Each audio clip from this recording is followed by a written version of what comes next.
Há tendências viciosas que são evidentemente próprias do espírito, porque se apegam mais ao moral do que ao físico.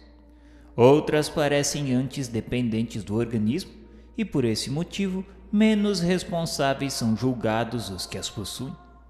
Consideram-se como tais as disposições à cólera, à preguiça, à sensualidade e etc. Hoje está plenamente reconhecido pelos filósofos espiritualistas que os órgãos cerebrais correspondentes às diversas aptidões devem o seu desenvolvimento à atividade do espírito. Assim, esse desenvolvimento é um efeito e não uma causa. Um homem não é músico porque tem a bossa da música, mas possui essa tendência porque o seu espírito é musical. Se a atividade do espírito reage sobre o cérebro, deve também reagir sobre as outras partes do organismo. O espírito é, desse modo, o artista do próprio corpo, por ele talhado, por assim dizer, a feição das suas necessidades e a manifestação das suas tendências.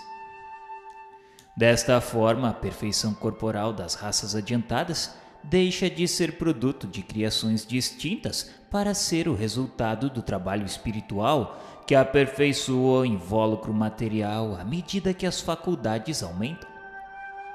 Por uma consequência natural deste princípio, as disposições morais do espírito devem modificar as qualidades do sangue, dar-lhe maior ou menor atividade, provocar uma secreção mais ou menos abundante de bilis ou de quaisquer outros fluidos. É assim, por exemplo, que ao glutão enche-se-lhe a boca de saliva diante de um prato apetitoso. Certo é que a iguaria não pode excitar o órgão do paladar, uma vez que com ele não tem contato. É, pois, o espírito, cuja sensibilidade é despertada, que atua sobre aquele órgão pelo pensamento, enquanto que outra pessoa permanecerá indiferente à vista do mesmo acepipe. É ainda por este motivo que a pessoa sensível facilmente verte lágrimas. Não é, porém, a abundância destas que dá sensibilidade ao espírito, mas precisamente a sensibilidade deste que provoca a secreção abundante das lágrimas. Sob o império da sensibilidade, o organismo condiciona-se à disposição normal do espírito, do mesmo modo por que se condiciona a disposição do espírito glutão. Seguindo esta ordem de ideias, compreende-se que um espírito irascível deve encaminhar-se para estimular um temperamento bilioso, do que resulta não ser um homem colérico por bilioso, mas bilioso por colérico. O mesmo se dá em relação a todas as outras disposições instintivas. Um espírito indolente e fraco deixará o organismo em estado de atonia relativo ao seu caráter, ao passo que, ativo e enérgico, dará ao sangue como aos nervos qualidades perfeitamente opostas. A ação do espírito sobre o físico é tão evidente que não raro vemos graves desordens orgânicas sobrevirem a violentas comoções morais. A expressão vulgar, a emoção transtornou-lhe o sangue, não é tão destituída de sentido quanto se poderia supor. Ora, que poderia transtornar o sangue senão as disposições morais do espírito? Pode admitir-se, por conseguinte, ao menos em parte, que o temperamento é determinado pela natureza do espírito, que é a causa e não o efeito. E nós dizemos em parte porque há casos em que o físico influi evidentemente sobre o moral, tais como quando um estado mórbido ou anormal é determinado por causa externa, acidental, independente do espírito, como sejam a temperatura, o clima, os defeitos físicos congênitos, uma doença passageira e etc. O moral do espírito pode, nesses casos, ser afetado em suas manifestações pelo estado patológico, sem que a sua natureza intrínseca seja modificada. Excusar-se de seus erros por fraqueza da carne não passa de sofisma para escapar a responsabilidades. A carne só é fraca porque o espírito é fraco, o que inverte a questão, deixando àquele a responsabilidade de todos os seus atos. A carne destituída de pensamento e vontade não pode prevalecer jamais sobre o espírito, que é o ser pensante e de vontade própria. O espírito é quem dá à carne as qualidades correspondentes ao seu instinto, tal como o artista que imprime à obra material o cunho do seu gênio. Libertado dos instintos da bestialidade, elabora um corpo que não é mais um tirano de sua aspiração para a espiritualidade do seu ser. E é quando o homem passa a comer para viver e não mais vive para comer. A responsabilidade moral dos atos da vida fica, portanto, intacta, mas a razão nos diz que as consequências dessa responsabilidade devem ser proporcionais ao desenvolvimento intelectual do espírito. Assim, quanto mais esclarecido for este, menos desculpável se torna, uma vez que com a inteligência e o senso moral nascem as noções do bem e do mal, do justo e do injusto. Esta lei explica o insucesso da medicina em certos casos. Desde que o temperamento é um efeito e não uma causa, todo o esforço para modificá-lo se nulifica ante as disposições morais do espírito, opondo-lhe uma resistência inconsciente que neutraliza a ação terapêutica. Por conseguinte, sobre a causa primordial é que se deve atuar. Daí, se puderes, coragem ao poltrão e vereis para logo cessados os efeitos fisiológicos do medo. Isto prova ainda uma vez a necessidade para a arte de curar de levar em conta a influência espiritual sobre os organismos. Esse texto foi retirado da Revista Espírita de março de 1869, na página 65. A doutrina espírita, no que respeita às penas futuras, não se baseia numa teoria preconcebida. Não é um sistema substituindo outro sistema. Em tudo ela se apoia nas observações e são estas que lhe dão plena autoridade. Ninguém jamais imaginou que as almas depois da morte se encontrariam em tais ou quais condições. São elas, essas mesmas almas partidas da terra, que nos vêm hoje iniciar nos mistérios da vida futura. Descrever-nos sua situação feliz ou desgraçada, as impressões, as transformações pela morte do corpo, completando em uma palavra os ensinamentos do Cristo sobre este ponto. Preciso é afirmar que se não trata neste caso das revelações de um só espírito, o qual poderia ver as coisas do seu ponto de vista sob um só aspecto, ainda dominado por terrenos prejuízos. Tampouco se trata de uma revelação feita exclusivamente a um indivíduo que pudesse deixar-se levar pelas aparências, ou de uma visão estática suscetível de ilusões e não passando muitas vezes de reflexo de uma imaginação exaltada. E para ilustrar essa questão, vejamos o que nos diz o Livro dos Espíritos. Na questão 443, pergunta-se: há coisas que o estático pensa ver, mas que evidentemente resultam de uma imaginação abalada pelas crenças e preconceitos terrenos. Assim, será que nem tudo o que ele vê é real? A resposta é a seguinte: o que ele vê é real para ele, mas como seu espírito está sempre sob a influência das ideias terrenas, pode ver à sua maneira, ou melhor dizendo, pode exprimir o que viu numa linguagem condizente com os seus preconceitos e as ideias em que foi criado, ou com os seus preconceitos a fim de ser mais bem compreendido. É sobretudo nesse sentido que ele pode errar. E na questão 444, pergunta-se: qual o grau de confiança que se pode depositar nas revelações dos estáticos? E a resposta é a seguinte: o estático pode enganar-se com muita frequência, sobretudo quando quer penetrar naquilo que deve continuar a ser mistério para o homem, porque então se deixa levar por suas próprias ideias ou se torna joguete de espíritos enganadores que se aproveitam de seu entusiasmo para o fascinar. Por isso, reafirmamos que esta revelação não é de um só espírito. Trata-se sim de inúmeros exemplos fornecidos por espíritos de todas as categorias, desde os mais elevados aos mais inferiores da escala.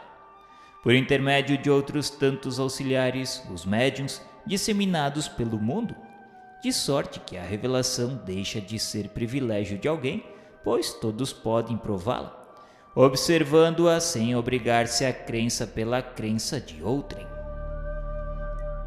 O Espiritismo não vem, pois, com a sua autoridade privada, formular um código de fantasia. A sua lei no que respeita ao futuro da alma, deduzida das observações do fato, pode resumir-se nos seguintes pontos. Primeiro, a alma ou o espírito sofre na vida espiritual as consequências de todas as imperfeições que não conseguiu corrigir na vida corporal. O seu estado feliz ou desgraçado é inerente ao seu grau de pureza ou impureza. Segundo, a completa felicidade prende-se à perfeição, isto é, a purificação completa do espírito. Toda imperfeição é, por sua vez, causa de sofrimento e de privação de gozo, do mesmo modo que toda perfeição adquirida é fonte de gozo e atenuante de sofrimentos. Terceiro, não há uma única imperfeição da alma que não importe funestas e inevitáveis consequências, como não há uma só qualidade boa que não seja fonte de um gozo. A soma das penas é assim proporcionada à soma das imperfeições, como a dos gozos à das qualidades. A alma que tem 10 imperfeições, por exemplo, sofre mais do que a que tem apenas 3 ou 4.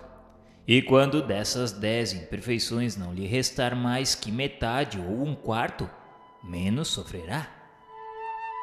De todo extintas, então a alma será perfeitamente feliz.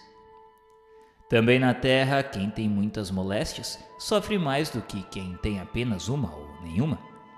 Pela mesma razão, a alma que possui 10 perfeições tem mais gozos do que outras menos ricas de boas qualidades. Quarto, em virtude da lei do progresso que dá a toda a alma a possibilidade de adquirir o bem que lhe falta, como de despojar-se do que tem de mal, conforme o esforço e vontade próprios, temos que o futuro é aberto a todas as criaturas.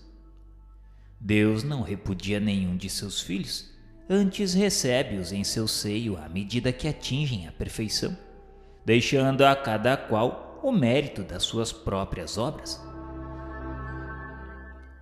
Quinto, dependendo o sofrimento da imperfeição como o gozo da perfeição, a alma traz consigo o próprio castigo ou prêmio, onde quer que se encontre, sem necessidade de lugar circunscrito. O inferno está por toda parte em que haja almas sofredoras, e o céu, igualmente, onde houver almas felizes. Sexto, o bem e o mal que fazemos decorrem das qualidades que possuímos. Não fazer o bem quando podemos é, portanto, o resultado de uma imperfeição. Se toda imperfeição é fonte de sofrimento, o espírito deve sofrer não somente pelo mal que fez, como pelo bem que deixou de fazer na vida terrestre. Sétimo, o espírito sofre pelo mal que fez, de maneira que, sendo a sua atenção constantemente dirigida para as consequências desse mal, melhor compreende os seus inconvenientes e trata de corrigir-se. Oitavo, sendo infinita a justiça de Deus, o bem e o mal são rigorosamente considerados, não havendo uma só ação, um só pensamento mau que não tenha consequências fatais. Como não há uma única ação meritória, um só bom movimento da alma que se perca, mesmo para os mais perversos. Por isso que constituem tais ações um começo de progresso. 9. Toda falta cometida, todo mal realizado é uma dívida contraída que deverá ser paga. Se o não for em uma existência, sê-lo-á na seguinte ou seguintes, porque todas as existências são solidárias entre si. Aquele que se quita numa existência não terá necessidade de pagar segunda vez. 10. O espírito sofre, quer no mundo corporal, quer no espiritual, a consequência das suas imperfeições. As misérias, as vicissitudes padecidas na vida corpórea são oriundas das nossas imperfeições. São expiações de faltas cometidas na presente ou em precedentes existências. Pela natureza dos sofrimentos e vicissitudes da vida corpórea, pode julgar-se a natureza das faltas cometidas em anterior existência e das imperfeições que as originaram. 11. A expiação varia segundo a natureza e gravidade da falta, podendo, portanto, a mesma falta determinar expiações diversas conforme as circunstâncias atenuantes ou agravantes em que for cometida. 12. Não há regra absoluta nem uniforme quanto à natureza e duração do castigo. A única lei geral é que toda falta terá punição e terá recompensa todo ato meritório segundo o seu valor. 13. A duração do castigo depende da melhoria do espírito culpado. Nenhuma condenação por tempo determinado lhe é prescrita. O que Deus exige por termo de sofrimentos é um melhoramento sério, efetivo, sincero, de volta ao bem.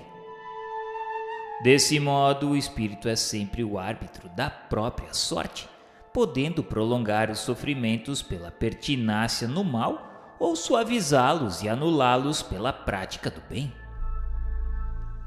Uma condenação por tempo pré-determinado teria o duplo inconveniente de continuar o martírio do espírito regenerado, ou de libertá-lo do sofrimento quando ainda permanecesse no mal. Ora, Deus, que é justo, só pune o mal enquanto existe e deixa de o punir quando não existe mais. Por outra, o mal moral, sendo por si mesmo causa de sofrimento, fará este durar enquanto subsistir aquele, ou diminuirá de intensidade à medida que ele decresça. 14. Dependendo da melhoria do espírito a duração do castigo, o culpado que jamais melhorasse sofreria sempre, e para ele a pena seria eterna. 15. Uma condição inerente à inferioridade dos espíritos é não lobrigarem o termo da provação, acreditando-a eterna, como eterno lhes parece deva ser um tal castigo. Consideramos que perpétuo é sinônimo de eterno. Disse o limite das neves perpétuas, o eterno gelo dos polos. Também se diz o secretário perpétuo da academia, o que não significa que o seja ad perpetuum, mas unicamente por tempo ilimitado. Eterno e perpétuo se empregam, pois, no sentido de indeterminado. Nesta acepção, pode dizer-se que as penas são eternas para exprimir que não têm duração limitada. Eternas, portanto, para o espírito que lhes não vê o fim. 16. O arrependimento, conquanto seja o primeiro passo para a regeneração, não basta por si só. São precisas a expiação e a reparação. Arrependimento, expiação e reparação constituem, portanto, as três condições necessárias para pagar os traços de uma falta e suas consequências. O arrependimento suaviza os travos da expiação, abrindo pela esperança o caminho da reabilitação. Só a reparação, contudo, pode anular o efeito, destruindo-lhe a causa. Do contrário, o perdão seria uma graça, não uma anulação. 17. O arrependimento pode dar-se por toda parte em qualquer tempo. Se for tarde, porém, o culpado sofre por mais tempo. Até que os últimos vestígios da falta desapareçam, a expiação consiste nos sofrimentos físicos e morais que lhes são consequentes, seja na vida atual, seja na vida espiritual após a morte, ou ainda em nova existência corporal. A reparação consiste em fazer o bem àqueles a quem se havia feito mal. Quem não repara os seus erros numa existência por fraqueza ou má vontade, achar-se-á numa existência ulterior em contato com as mesmas pessoas que de si tiveram queixas, e em condições voluntariamente escolhidas de modo a demonstrar-lhes reconhecimento e fazer-lhes tanto bem quanto mal lhes tenha feito. Nem todas as faltas acarretam prejuízo direto e efetivo. Em tais casos, a reparação se opera fazendo-se o que se deveria fazer, e foi descurado cumprindo os deveres desprezados, as missões não preenchidas, praticando o bem em compensação ao mal praticado, isto é, tornando-se humilde se tem sido orgulhoso, amável se foi austero, caridoso se tem sido egoísta, benigno se tem sido perverso, laborioso se tem sido ocioso, útil se tem sido inútil, frugal se tem sido intemperante, trocando em suma por bons os maus exemplos perpetrados. E desse modo progrediu o espírito, aproveitando-se do próprio passado. A necessidade da reparação é um princípio de rigorosa justiça, que se pode considerar verdadeira lei de reabilitação moral dos espíritos. Entretanto, essa doutrina religião alguma ainda a proclamou. Algumas pessoas repelem-na porque acham mais cômodo o poder quitarem-se das más ações por um simples arrependimento, que não custa mais que palavras, por meio de algumas fórmulas, contudo, crendo-se assim quites. Mas verão mais tarde se isso lhes bastava. Não poderíamos perguntar se esse princípio não é consagrado pela lei humana e se a justiça divina pode ser inferior à dos homens? E mais, se essas leis se dariam por desafrontadas desde que o indivíduo que as transgredisse, por abuso de confiança, se limitasse a dizer que as respeita infinitamente? Porque hão de vacilar tais pessoas perante uma obrigação que todo homem honesto se impõe como dever, segundo o grau de suas forças.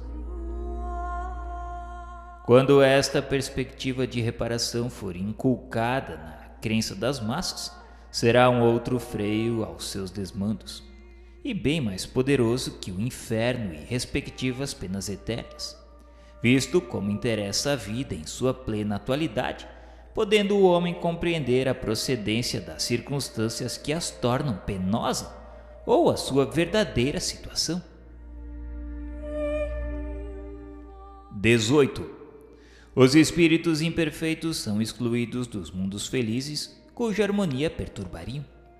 Ficam nos mundos inferiores a expiarem as suas faltas pelas tribulações da vida e purificando-se das suas imperfeições, até que mereçam a encarnação em mundos mais elevados, mais adiantados moralmente e fisicamente.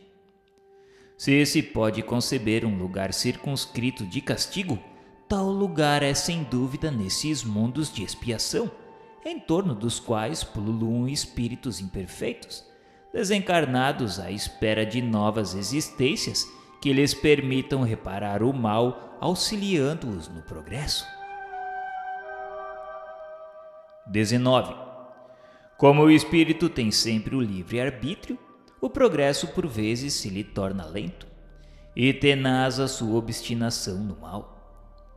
Nesse estado pode persistir anos e séculos, vindo por fim um momento em que a sua contumácia se modifica pelo sofrimento, e a despeito da sua jactância, reconhece o poder superior que o domina. Então, desde que se manifestam os primeiros vislumbres de arrependimento, Deus lhe faz entrever a esperança. Nem há espírito incapaz de nunca progredir, votado à eterna inferioridade, o que seria a negação da lei de progresso que providencialmente rege todas as criaturas. 20. Quaisquer que sejam a inferioridade e perversidade dos espíritos, Deus jamais os abandona. Todos têm seu anjo de guarda ou guia, que por eles vela, na persuasão de suscitar-lhes bons pensamentos, desejos de progredir e, bem assim, de espreitar-lhes os movimentos da alma, com o que se esforçam por reparar em uma nova existência o mal que praticaram. Contudo, essa interferência do guia faz-se quase sempre ocultamente e de modo a não haver pressão, pois que o espírito deve progredir por impulso da própria vontade e nunca por qualquer sujeição. O bem e o mal são praticados em virtude do livre-arbítrio e, conseguintemente, sem que o espírito seja fatalmente impedido para um ou outro sentido. E, persistindo no mal, sofrerá as consequências por tanto tempo quanto durar a persistência, do mesmo modo que, dando um passo para o bem, sente imediatamente benéficos efeitos. Observação: erro seria supor que, por efeito da lei de progresso, a certeza de atingir cedo ou tarde a perfeição e a felicidade pode estimular a perseverança no mal, sob a condição do ulterior arrependimento. Primeiro, porque o espírito inferior não se apercebe do termo da sua situação, e segundo, sendo ele o autor da própria infelicidade, acaba por compreender que de si depende o fazê-la cessar, que por tanto tempo quanto perseverar no mal será infeliz. Finalmente, que o sofrimento será intérmino se ele próprio não lhe der fim. Seria, pois, um cálculo negativo, cujas consequências o espírito seria o primeiro a reconhecer.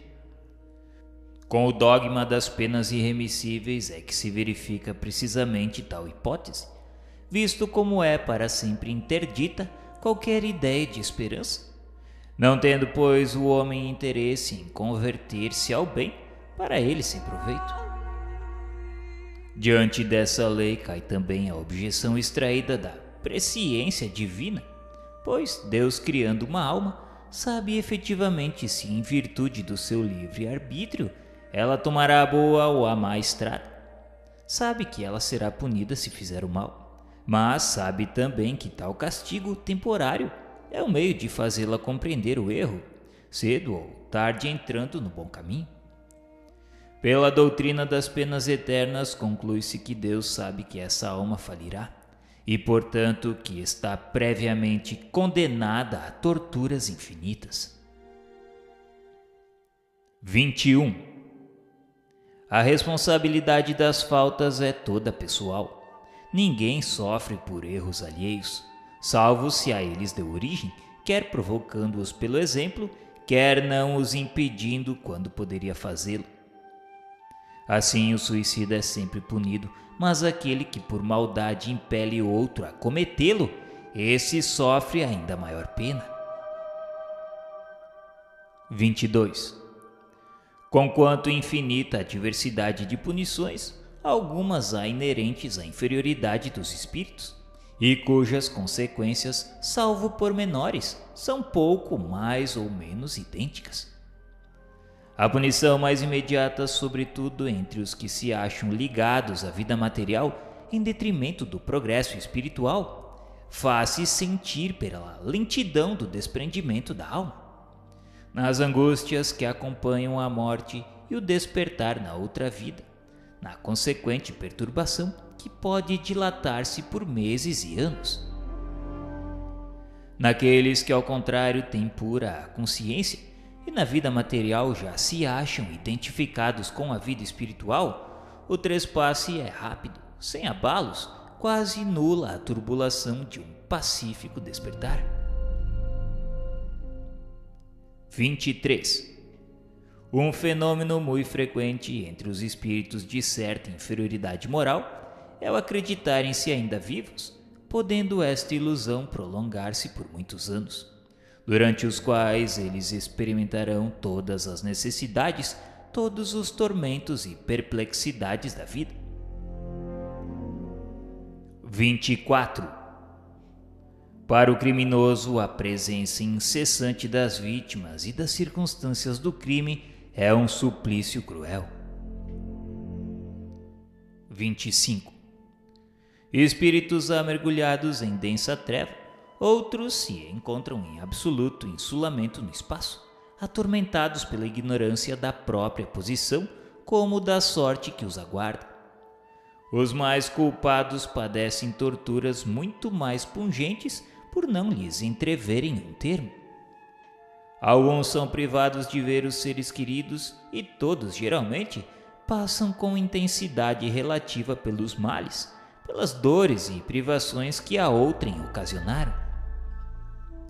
Esta situação perdura até que o desejo de reparação pelo arrependimento lhes traga a calma para entrever a possibilidade de por eles mesmos pôr um termo à sua situação. 26. Para o orgulhoso relegado às classes inferiores, é suplício ver acima dele colocados, cheios de glória e bem-estar, os que na terra desprezara. O hipócrita vê desvendados, penetrados e lidos por todo mundo os seus mais secretos pensamentos, sem que os possa ocultar ou dissimular. O sátiro, na impotência de os saciar, tem na exaltação dos bestiais desejos o mais atroz tormento. Vê o avaro o esbanjamento inevitável de seu tesouro, enquanto que o egoísta, desamparado de todos, sofre as consequências de sua atitude terrena.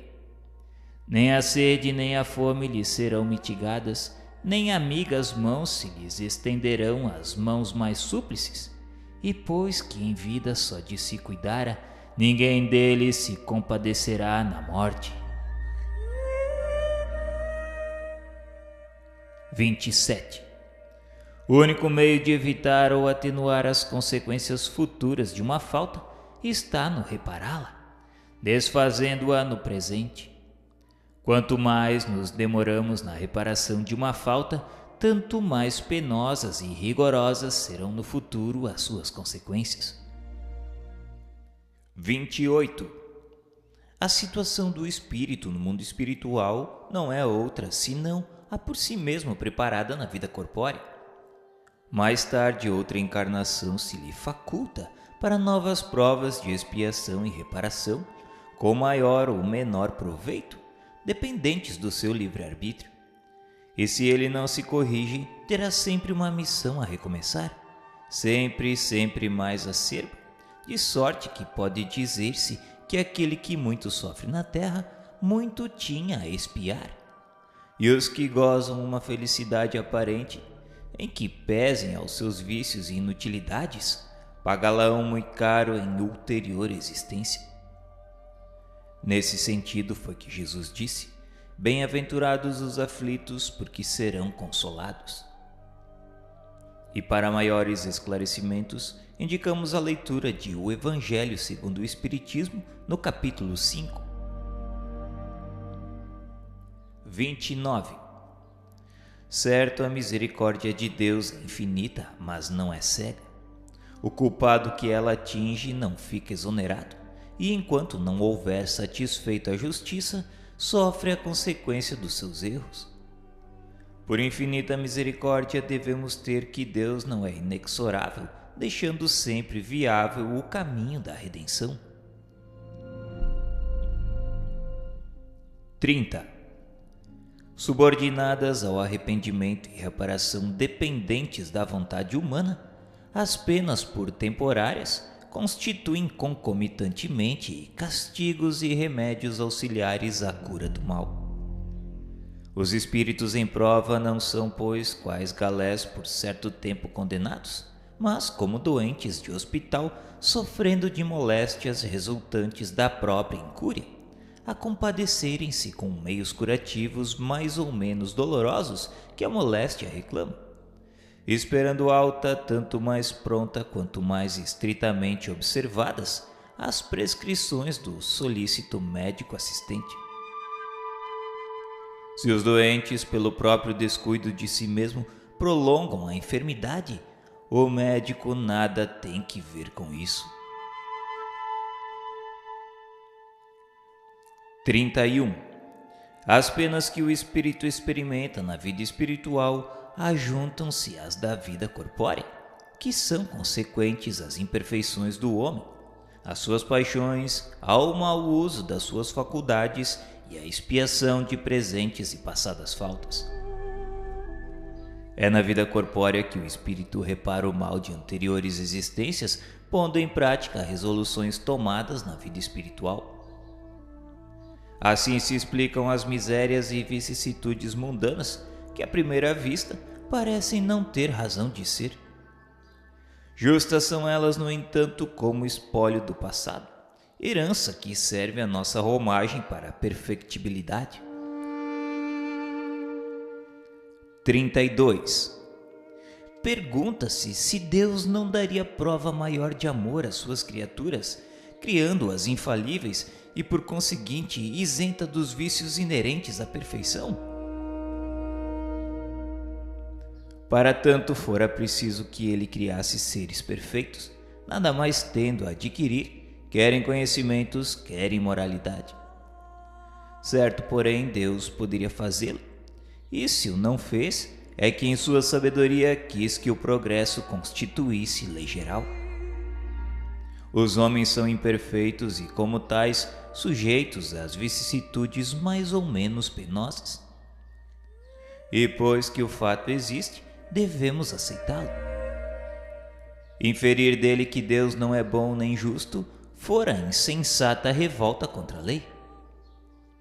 Injustiça haveria, sim, na criação de seres privilegiados mais ou menos favorecidos, fruindo gozos que outros porventura não atingem senão pelo trabalho, ou que jamais pudessem atingir.